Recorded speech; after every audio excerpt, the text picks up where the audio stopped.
Volvemos con una entrevista al canal. En esta ocasión tengo a Javier Pérez Tarroya conmigo. Es investigador predoctoral de la Universidad de Salamanca, es geólogo, ha participado en otros proyectos de investigación, también ha participado en proyectos de divulgación científica.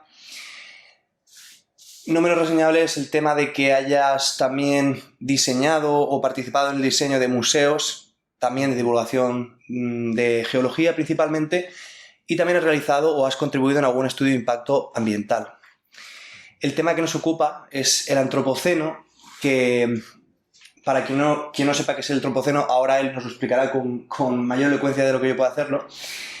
Y está desarrollando una tesis doctoral sobre los cambios climáticos, sobre todo en el periodo más reciente de la historia de la Tierra. Cuéntanos un poco qué es lo que estás tratando y cómo esto puede tener relación con el antropoceno, que te voy a pedir que me definas primero qué es lo que dentro del mundo de la geología se considera esta categoría. Vale.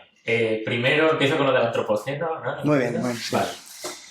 El antropoceno sería una propuesta de una época geológica. El tiempo geológico se divide en eones, que serían periodos muy grandes, ¿no? Que duran cientos de millones de años, eras, periodos y épocas. Y luego, incluso debajo de las épocas, puede haber divisiones más pequeñas que serían los pisos.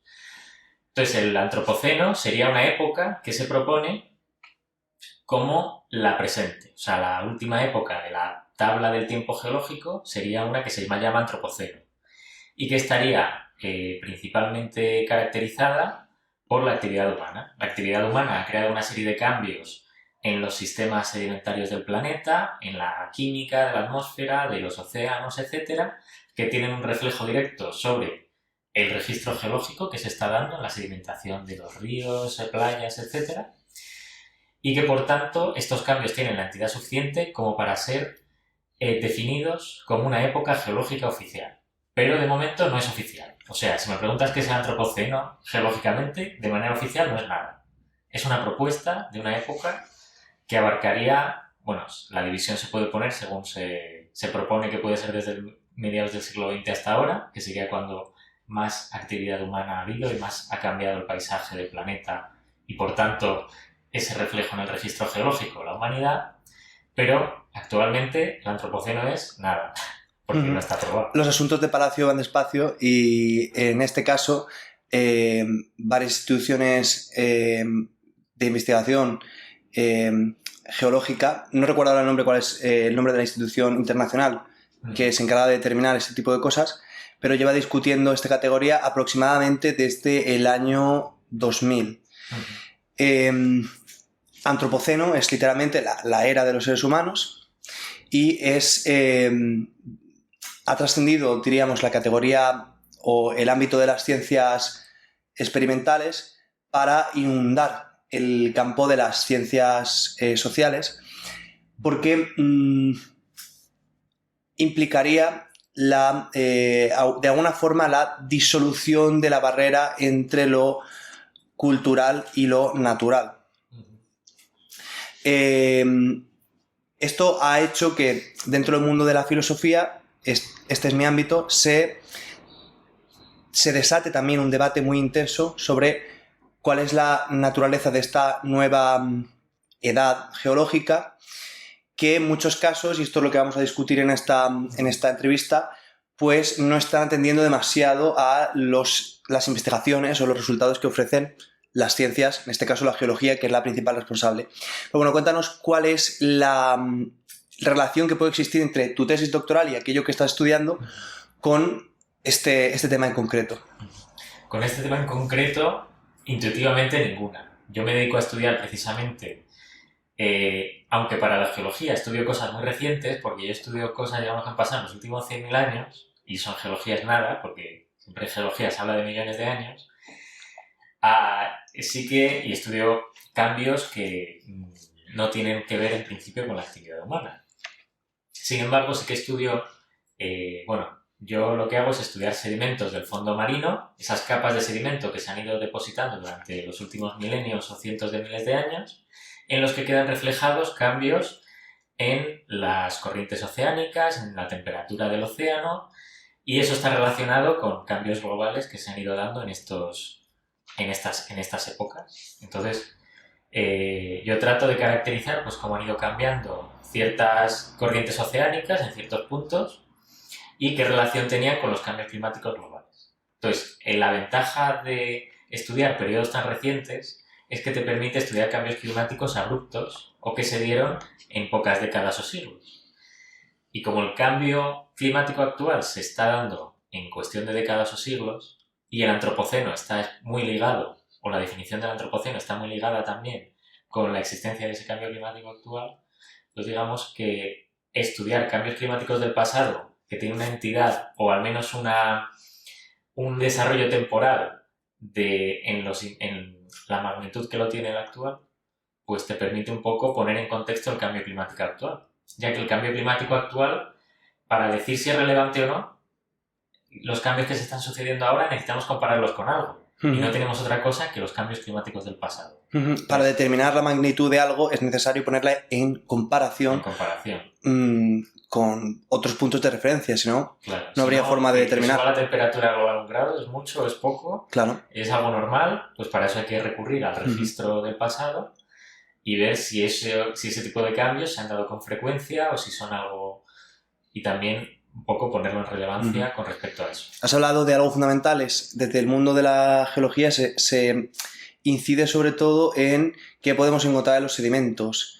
Y una persona que no tenga mucho conocimiento del tema podría pensar que entonces habría que atender en exclusivo a aquello que se puede ver en la capa estratigráfica, atendiendo a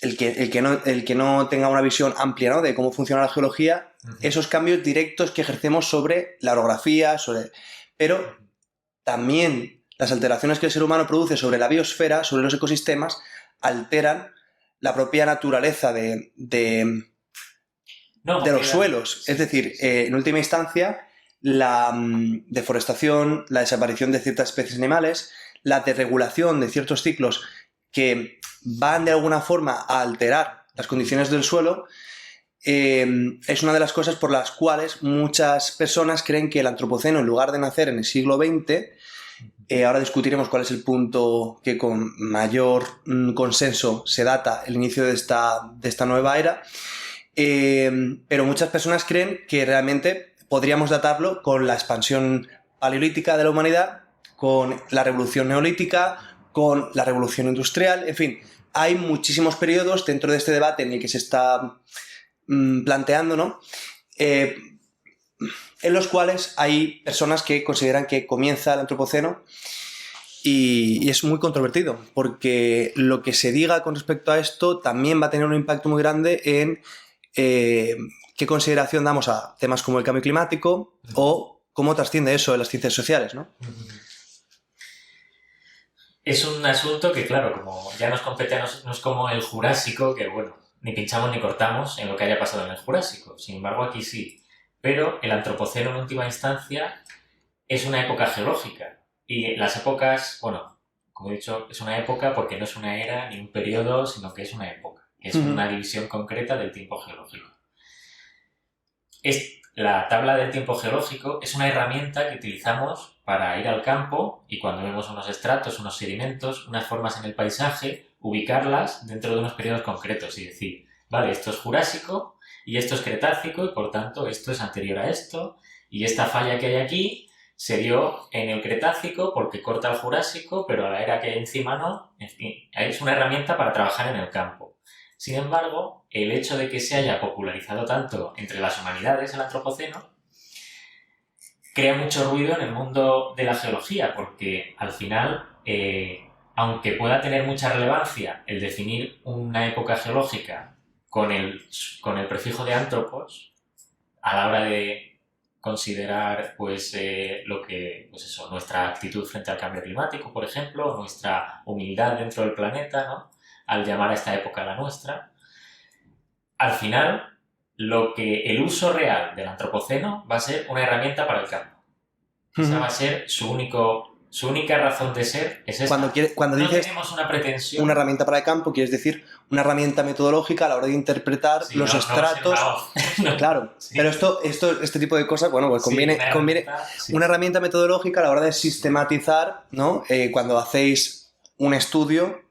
Sí. Esta mañana hemos estado en el campo, hemos estado viendo rocas del Mioceno, rocas del Plioceno, hemos estado viendo cómo había unos eventos ahí entre el Mioceno y el Plioceno. Hemos visto muchísimo de antropoceno también, ¿no? Hemos visto muchísimo de antropoceno, de escombros por un tubo, sí. Pero claro que al final, yo te digo Mioceno, que son pues 10 millones de años, y luego Plioceno, que son 3,5, para que, como ves, al final era una herramienta para nosotros aclararnos y ordenar esas rocas en el campo y tener una serie de... Es muy prosaico eso de antropoceno porque, claro, cuando estábamos viendo los sedimentos del Mioceno, pues aquí encontrábamos unas conchas, tal, no sé qué, y cuando llegamos al antropoceno, pues que nos encontramos escombros, ¿no? Tecnofósiles. Tecnofósiles. Los fósiles del antropoceno, bueno, y en general producto de la tecnología ya de fabricación estándar, ¿no?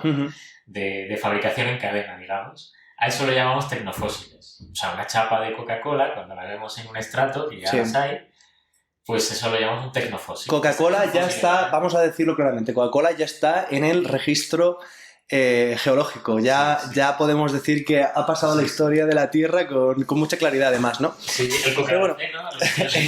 El Coca-Cola-ceno, ¿no? Bueno, el tema es un trabalenguas casi, ¿no? El tema es que la idea principal del antropoceno es que el ser humano, el antropos, ¿no?, ha pasado a constituirse como primera fuerza geológica o primera fuerza erosiva por encima de la erosión causada por el agua, el viento y otros factores, ¿no? Evidentemente hay fuerzas superiores, ¿no?, relativas a la deriva continental, etc. Pero, sin embargo, a la hora de establecer un punto de inicio del comienzo de este periodo, se suele datar en unas maniobras nucleares que se hacen en los años 50 en Estados Unidos, porque esto produce algo que es reconocible en toda la Tierra en su conjunto. Cuéntanos un poco qué... Es reconocible en las capas de sedimentos, o en los estratos. Es decir, si tú cambias toda la geoquímica atmosférica, si por ejemplo vas a unos estratos de una playa que se estuvo sedimentando a lo largo del siglo XX, ¿no? Llega un momento en que, por ejemplo, tú analizas la química de su concha y descubres que pues, sus isótopos de carbono, sus ciertos isótopos radiactivos que tiene, pues cambian totalmente. Bien, va, porque... Entonces, es un horizonte donde la química a un lado y a otro cambia totalmente y, por tanto, es algo bastante universal y que te puede servir de referencia. Pero vamos a explicarlo para alguien que quizá no conozca este evento. En los años 50, en varios desiertos del sur de los Estados Unidos, se hicieron una serie de pruebas nucleares que alteraron la carga isotópica de la Tierra en su conjunto. Y esto permite, no sé exactamente cuáles son los métodos con los que trabajáis los geólogos, como bien comentabas, reconocer, ¿no?, que en los organismos de ese momento se ha producido un cambio con respecto a los organismos encontrados en... O sea, a los organismos les da igual esta prueba. Pero en la química de sus conchas, ellos sin saberlo, igual que en la química de nuestros huesos también se ha... O sea, el ser humano cambió a partir de esas pruebas nucleares. Quiero decir, los isótopos lo que tienen es que no cambian la química de nada. O sea, los isótopos, dos isótopos de un mismo elemento, actúan exactamente igual. Quiero decir, tú te puedes estar bebiendo un agua que tenga oxígeno 18 o que tenga oxígeno 16 y tú no notas la diferencia. Nadie la va a notar. Ahora, si tú lo analizas, va a haber una diferencia clara entre un agua que es diferente a otra, aunque a nivel de... no produce ningún tipo de cambio a la hora de reaccionar con otras sustancias, ni de disolver las sales, ni nada. Entonces, lo que hay es un reflejo en la química de los sedimentos, por ejemplo. La carga isotópica de la Tierra varía cada X tiempo, no sé cuántos millones de años tal, pero evidentemente, pues... En el caso de que el ser humano haya sido el causante de esa variación de la carga isotópica, es un ejemplo determinante o un punto clave para no equivocarnos a la hora de decir que el antropoceno comienza ahí. Sin embargo... No es que el antropoceno comience ahí, porque si tú has dicho que el antropoceno se define por que el ser humano es el agente erosivo más... Eso no hay manera de determinarlo, seguramente. Decir, vale, ¿en qué punto fue la mayor...? Simplemente, para definir una época geológica, lo que necesitas es encontrar unos registros geológicos, que puede ser desde el hielo de Groenlandia, la estalactita de una cueva, unos estratos de una playa fósil, unos estratos en otro sitio, ¿no? Uh-huh. Donde tú puedas ver claramente ese cambio. Y que además, en la misma edad en la que datas ese cambio, en otros sitios del mundo se vea también un cambio. Y por tanto digas, vale, pues algo ha pasado ahí, entonces aquí hay una época y aquí hay otra. Bueno, a veces es más gradual. Pero... La dificultad estriba... El decir, el antropoceno es cuando el ser humano es el mayor agente erosivo del planeta. Uh-huh. Eso, a la hora de reflejarlo en los sedimentos, decir, vale, ¿cómo sé aquí que era la mayor o no era la mayor?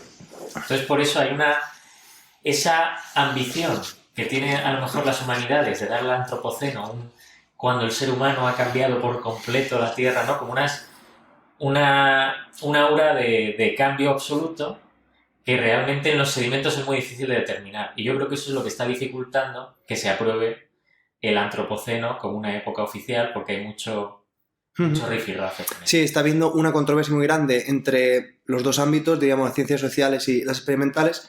Pero otra cosa fundamental, y esto sí que podría encerrarse dentro de lo que compete a la geología, es lo que veníamos diciendo antes. Es decir, si consideramos que lo que define a la era de los seres humanos es haberse constituido como principal fuerza erosiva, hay muchas personas que datan el antropoceno en la expansión de la humanidad en el Paleolítico, porque... por ejemplo, la extinción del 60% de la megafauna mundial produjo una alteración en los ecosistemas que pudo, en última instancia, es decir, así como hemos comprobado en infinidad de ocasiones que la desecación de una laguna o la desforestación de un territorio altera las condiciones climáticas de ese territorio, cuando tú produces alteraciones a escala global, como es el caso de la extinción del 60% de la megafauna de la Tierra, el efecto en cadena de que todas las cadenas tróficas, y perdón por esa repetición de la palabra, se vean alteradas y con ello que las masas forestales varíen, porque muchos ecosistemas, por ejemplo, en la sabana africana, si desaparecen los elefantes, la vegetación arbórea empieza a ser más densa y se altera la estructura del ecosistema. Es muy conocido el caso de Yellowstone con los lobos y cómo eso influye sobre los castores, etc. Cuando toda esa serie de alteraciones se van sumando, a escala global puede producir un cambio significativo. Entonces, ese sería un primer punto, el tema de la expansión paleolítica. Un segundo punto es la revolución neolítica, la domesticación del suelo. Cuando el ser humano comienza a intervenir, y ya no solo la domesticación del suelo, en cuanto a agricultura, ganadería, etcétera, que sin duda va a producir unos grandes efectos, sobre todo, y esto es muy vigente, cuando la ganadería permite y la agricultura una mayor eficiencia y concentración de mayor biomasa para usos humanos en menos espacio y, por lo tanto, por ejemplo, gases de efecto invernadero derivados de la explotación agropecuaria, etcétera, pero también la alteración del suelo en forma de domesticación del caudal de los ríos. En fin, hay muchas formas de domesticación del espacio, diríamos. Y, por último, y en esto coincide con el inicio del cambio climático antropogénico, la revolución industrial. La revolución industrial también se considera que puede ser otra de los momentos de... La revolución industrial, además, sí que puede tener un reflejo en la geoquímica global de los sedimentos, porque cuando empiezan pues, a quemarse tanto carbón y tanta siderurgia y tal, eso también puede tener un efecto reconocible en la geoquímica de los sedimentos a nivel global. Ahora bien, la extinción de la megafauna y la revolución neolítica se dan en un contexto del final de la última glaciación y la revolución neolítica justo en el final de la última glaciación, en el que se está dando un cambio global, que es el paso de la última glaciación al presente periodo interglacial, en el que el nivel del mar sube más de 120 metros en pocos milenios. El hemisferio norte, el diluvio universal, ¿no? Especialmente Europa y Norteamérica, están rodeadas de casquetes de hielo, que sobre Escandinavia, bueno, y sobre Dinamarca había más de 2.000 metros de hielo de espesor.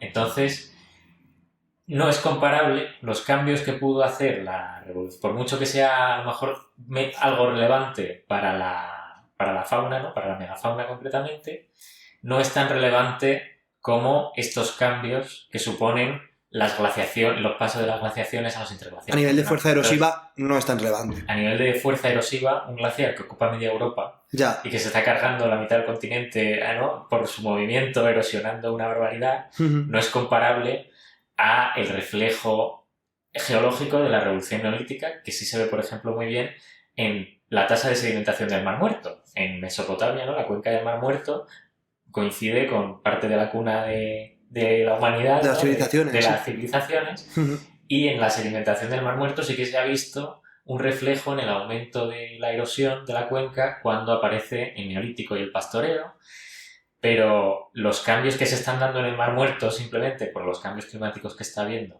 derivados del paso del glaciar a interglaciar y otro tipo de cambios climáticos que se dan en la cuenca mediterránea, es mucho más relevante que eso. Por eso yo creo que el consenso de existiría en lo que tú dices, en los años 50 o en el inicio de la revolución industrial. Primero, porque es más fácil determinar el punto o el siglo exacto o el año exacto incluso, y no la extinción de la megafauna, que es un poco cuando es la extinción de la megafauna, cuando se extingue el último mamut hace 3.000 años o cuando hay un cierto aumento de la población y aumenta la caza de estos animales. Ahí es mucho más difícil, y más aún, esos cambios tienen que estar reflejados claramente en el registro geológico para poder definir una época geológica. Es decir, las épocas geológicas, y es algo que estoy repitiendo mucho, pero es que quiero que quede muy claro, que las épocas geológicas se definen a partir del registro geológico, no a partir de una idea abstracta de que el ser humano de repente es un agente del planeta. Vale, pero eso ¿cómo se refleja en los estratos? ¿Cómo lo vemos en los sedimentos, en la geoquímica de los paleotemas de las cuevas, en todo eso, ¿no? En lo que es el registro geológico, en los sedimentos de los lagos, yo que sé, en cualquier sitio, ¿no? Otro de los problemas principales de datarle el comienzo del Antropoceno en la expansión paleolítica o la revolución neolítica es que literalmente se comería el Holoceno, de forma que eso nos forzaría a redefinir, ¿no? todo el sistema, toda la clasificación que se ha hecho, ¿no? Previa. Es que aquí hay un problema con el Holoceno, y es que el Holoceno simplemente es el último periodo interglacial. Lo que sucede es que no hay, en más o menos el último 1.000.000 de años, ha habido bastantes periodos interglaciares, principalmente glaciaciones comparables a la última, ha habido unas 6. Y por cada una de esas glaciaciones grandes, ¿no? Glaciaciones extremas, pues tienes un interglacial entre ellas. Interglacial, perdón, con L. El caso es que el periodo interglacial actual, que es el Holoceno, no tiene nada de especial como fenómeno con respecto a los otros periodos interglaciales. Entonces, ¿por qué el resto de periodos interglaciales no tienen cada uno su océano, su época concreta? Simplemente porque el último interglacial, precisamente por ser el último, es el que tenemos más a mano, es en el que tenemos más registro geológico y, sobre todo, más evidencias geomorfológicas, porque la mayoría de sistemas sedimentarios y de barrancos, por ejemplo, de terrazas en los ríos, pues se han configurado, las terrazas más actuales, pues en función de los cambios del nivel del mar que hubo al final de la última glaciación, o de ciertos cambios climáticos que, porque han sido los últimos, tienen más reflejo en la superficie. Tenemos muchísima más información. Los anteriores han sido borrados. Tenemos mucha más información, por lo tanto, el número de datos que podemos contrastar es mayor, y eso nos permite, quizá, y de alguna forma... Entonces, una cosa que quería añadir con esto del Holoceno es que el Holoceno, entonces, ya estaría mal definido porque no tiene algo extremadamente peculiar. Lo único peculiar que tiene es que es lo más reciente. Entonces, si el Holoceno ya está definido con esos principios tan vagos, aunque son muy útiles, pues el Antropoceno podría tener esa misma flexibilidad. No tendríamos que ser tan estrictos a la hora de decir Antropoceno sí o Antropoceno no. Si ya el Holoceno tiene esas vaguedades, el antropoceno, ¿por qué no? Ahora, si decimos que no al antropoceno, porque queremos ser estrictos y perfectamente, tendríamos que decir también al holoceno que no. Incluso el Pleistoceno superior, el Cuaternario está dividido en el Pleistoceno y el Holoceno. Pues dentro del Pleistoceno, el Pleistoceno superior tampoco tiene nada especial. Simplemente es, si el Holoceno es el último interglacial, pues el Pleistoceno superior es solo el último ciclo glaciar interglacial. Es decir, la última glaciación y el interglacial anterior a este. Tampoco tiene nada especial. Solo tiene de especial el Pleistoceno superior, que es el último. Entonces, si ya están definidos que su característica especial es simplemente ser los últimos, que por ser los últimos entonces tenemos más a mano y tenemos más sedimentos y más evidencias geomorfológicas para estudiarlos, entonces el antropoceno, por ser el último periodo, imagínate que el antropoceno, que no fuésemos una fuerza relevante geológicamente, ¿no? Que ahí está mucho el debate de si lo somos, si no, o debate o falso debate o lo que quieras, ¿no? Imagínate que no lo fuésemos, ¿no? Y que nos ahorramos esa problemática en el debate, pero simplemente por ser lo último que hay registrado, entonces tendría una entidad suficiente como para marcar una época. Porque como los últimos 50 años es lo que tenemos arriba del todo, es lo que tenemos al final en los barrancos, en los sedimentos, lo que tenemos arriba del todo, pues ya sería una característica suficiente como para definirlo. Y nos ahorraríamos de esas problemáticas. ¿Crees que esto no, incluso la propia categorización, la propia categoría de Holoceno responde a algún tipo de prejuicio antropocentrista a la hora de...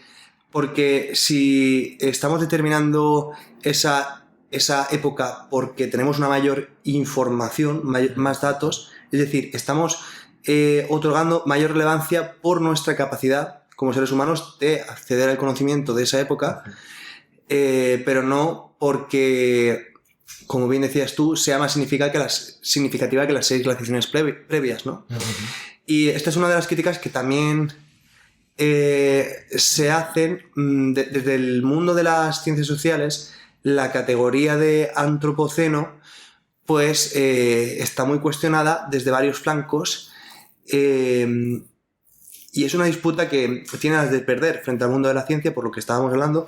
Las ciencias experimentales no es que no reconozcan que la ciencia no sea una herramienta cultural creada por los seres humanos y que solo puede ser entendida dentro de un marco cultural concreto, etcétera, etcétera, sino que ese marco cultural concreto que produce unas herramientas que también son producto de la humanidad y que tienen que ser interpretadas por unas personas que conozcan el lenguaje de esa comunidad, etcétera, etcétera.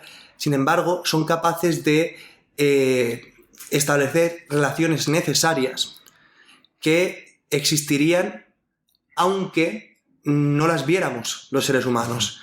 Es decir, el hecho de que para llegar a la determinación de que la carga isotópica de la Tierra cambió en el año 1950 y no sé cuántos, sea necesario un contexto cultural concreto, que es el de la ciencia occidental moderna, y que solo a través de la observación de los seres humanos pueda comprobarse tal información, no significa que en el caso hipotético, ¿no?, de que otra conciencia viera esa transformación y esa conciencia no fuese humana, esa realidad existiera. Es decir, la ciencia es una herramienta cultural y solo se comprende dentro de un contexto cultural concreto, pero los resultados o las relaciones que establece no son subjetivas, sino que son necesarias.